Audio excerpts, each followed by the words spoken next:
What is up, you beautiful people?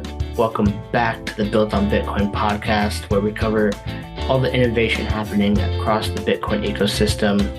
Here we treat Stacks, Lightning, RSK, Liquid, all of them as first-class citizens. If you're trying to unlock Bitcoin value and use it as a productive asset, that's what we're covering here. So this is a This Week in Bitcoin episode where in 10 minutes or less, I try and get you updated on everything that happened in Bitcoin across all these different ecosystems. And yeah, that's it. I am your humble host, Jacob Brown, but you'll see me around as Jake Blockchain. And without further ado, let's jump in. We got some ZK rollup on Bitcoin news, some good stuff in Lightning, DeFi on Stacks, and there continue to be some issues on RSK, but they're getting worked on. So without further ado, let's jump in, starting with Bitcoin main chain. So the first thing that was pretty interesting is John Light. He goes by Litecoin on Twitter. He released a fellowship to look at the feasibility of ZK rollups on Bitcoin. And through that fellowship, he produced a report. It came out this week. It's a pretty in-depth document, and it just the references. There's so much information. Great read.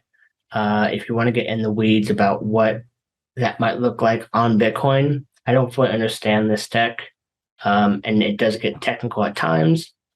But if you want to see a big building block that could be used in the future, that's still pretty early. Fantastic read. So you can read that below, or if you subscribe to the newsletter, they got that first, and they can click that link and just read that report. So yeah, ZK rollups on Bitcoin. That document is fantastic.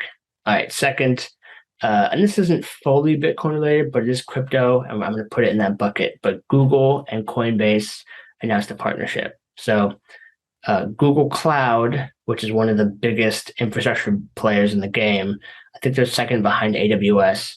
They're going to use Coinbase as their backend infrastructure to handle crypto payments. So instead of building their own, they're just going to tap into Coinbase and be able to accept crypto payments like Bitcoin and ETH for payment of Google Cloud services.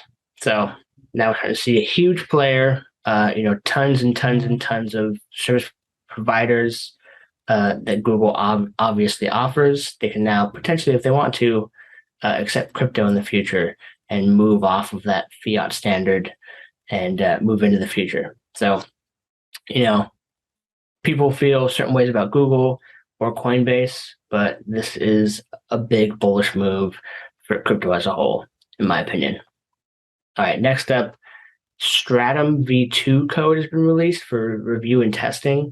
If you haven't heard of Stratum, or just you heard about it as like a cursory thing, you'd be forgiven. I was in the same boat. Apparently, it's a Bitcoin mining software for mining pools.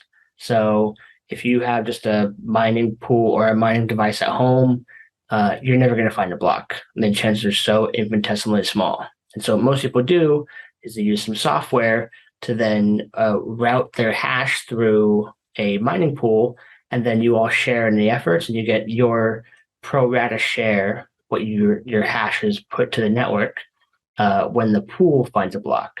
And so Stratum is the most common one used by the most Bitcoin miners, and the V2 code has been released to make the software more efficient. I guess the way that it sends messages is pretty inefficient, and some security and I think some privacy tools are coming along as well. So it's built kind of from the ground up just to be more ready for production and scale as Bitcoin scales, where I guess Stratum V1 was more of, hacked together. It gets the job done, but it wasn't built for the purpose that it's been used as for the past few years. So it's a big announcement in the Bitcoin mining space. And now you know. And then same last thing with Bitcoin main chain, the mining difficulty just hit a new all-time high. So it's now at 35.6 trillion as of October 10th. And what that means is that that's the average expected number of hashes that need to be done on the network before a block would be found or a proper hash would be found. So 35.6 trillion. So yeah, down market. bear market, but you can never tell if you're looking at one stat, which is miners hitting the network, hash rate, and difficulty. All right, so now we'll jump in. We'll talk about stacks, but first, a quick word from our sponsor. We all know Bitcoin is for the innovators, the revolutionaries, and the builders looking to build a better world for themselves and for the next generation. We also know the saying, the best time to plant a tree is 20 years ago. The next best time is right now. The same thing applies to building on Bitcoin. If you want to come build with the most active developer community building new use cases for Bitcoin, then it's time you make the leap to learning Clarity. Clarity is the Stack's smart contract programming layer, which enables us to work on DeFi, smart contracts, and so much more, all built with the safety and security that comes with Bitcoin. Start today by going to start.stacks.org. Start.stacks.org has a 5-step journey that will take you from complete Stacks novice to teaching you Clarity all the way to finding a job with a Web3 Stack startup.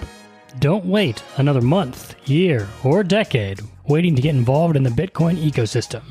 Start building on Bitcoin today. Go to start.stacks.org to start learning and building today. All right, thank you to our sponsor. Let's jump into Stacks. So most of this is DeFi related. DeFi on Bitcoin via Stacks is definitely maturing. And Alex is the biggest DeFi platform currently on Stacks. And they just celebrated their 1-year anniversary. So they went from not being live to testnet to mainnet to releasing a suite of tools from swaps to pools, staking, lending and borrowing. And now, just announced this week, but not fully out yet, it's on testnet, is their order book. And they're actually renaming it to STX DX. And it's going to have its own website, its own application. It'll have its own tokenomics separate from the Alex platform that most people on Stacks are used to. So if you want to do swaps and trades and lending, that'll be on Alex. And if you want to do the more order book trading stuff, that'll be on STXDX. That's a mouthful. Can't say that fast. But that's exciting. So, we love to see all these flavors of decentralized exchanges coming online closer and closer to Bitcoin. It's only a matter of time between when these are fully fleshed out and we can just use this without having to use any kind of centralized exchange. It's going to be good enough that we can just use those. So speaking of BTC, DeFi, and lending, Zest Protocol just announced that they're going on testnet next week.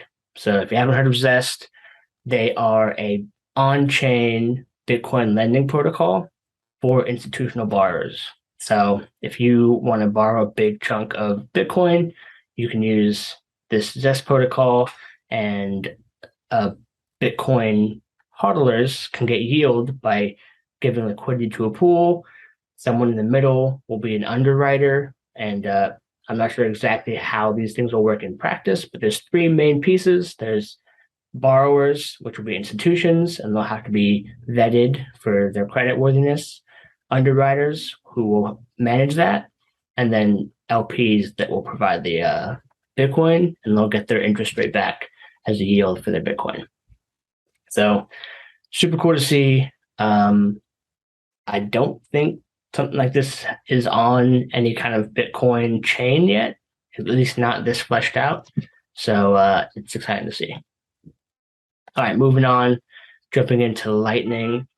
Lightning continues to just be just like the hash rate.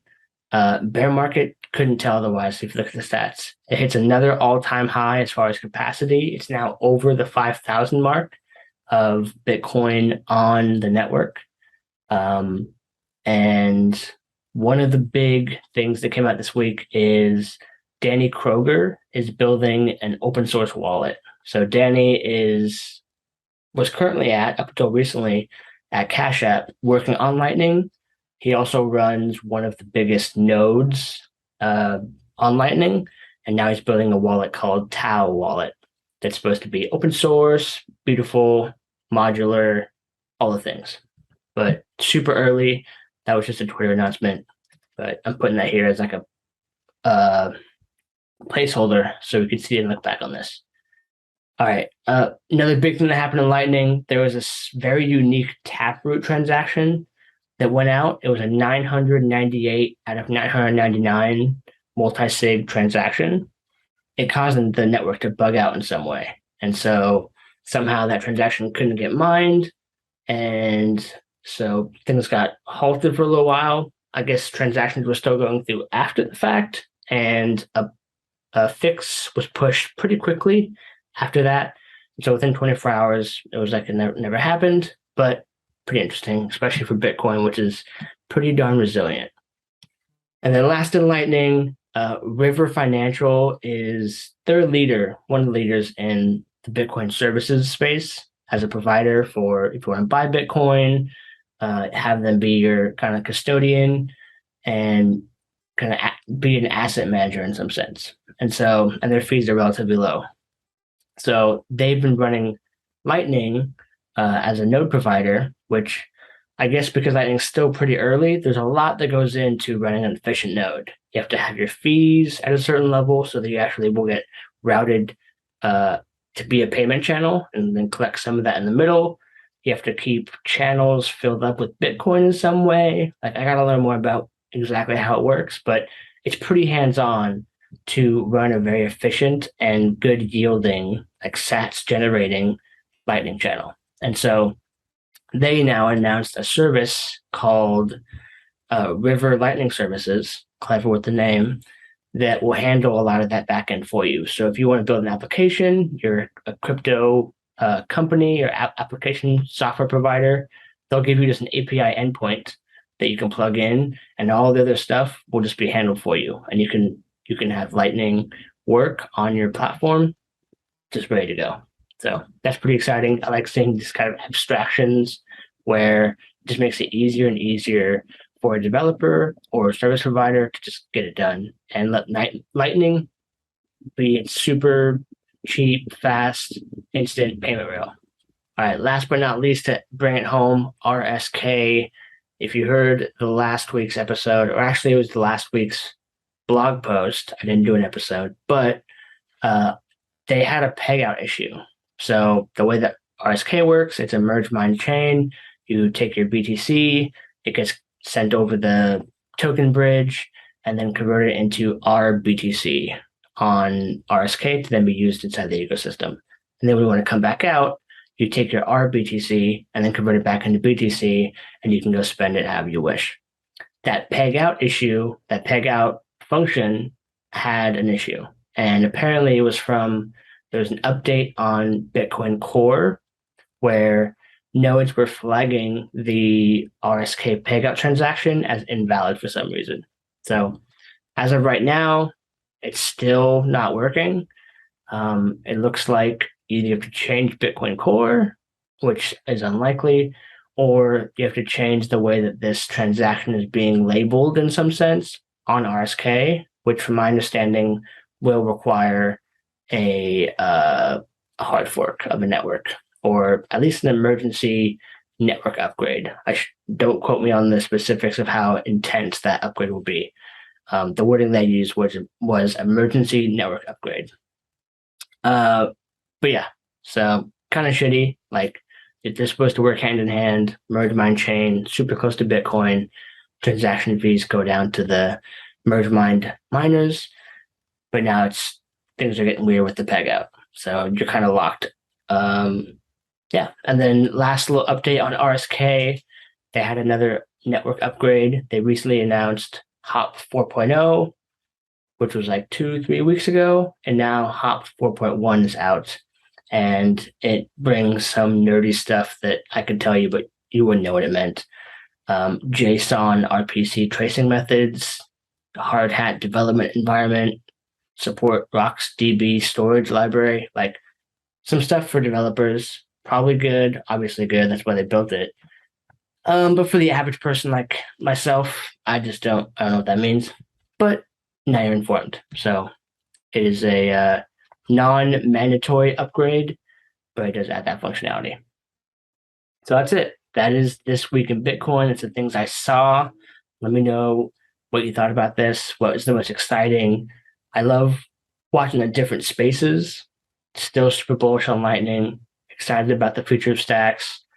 And yeah, also, it's hard to find things about Liquid. I don't know what they're doing over there. I went to their Twitter today, and it's just a bunch of them. They're at some conference, and that's all the news for the past week. So I don't know. They just talk a lot. Yeah, that's it. I'm your host, Jacob Brown. I'll see you guys in the next episode. Peace.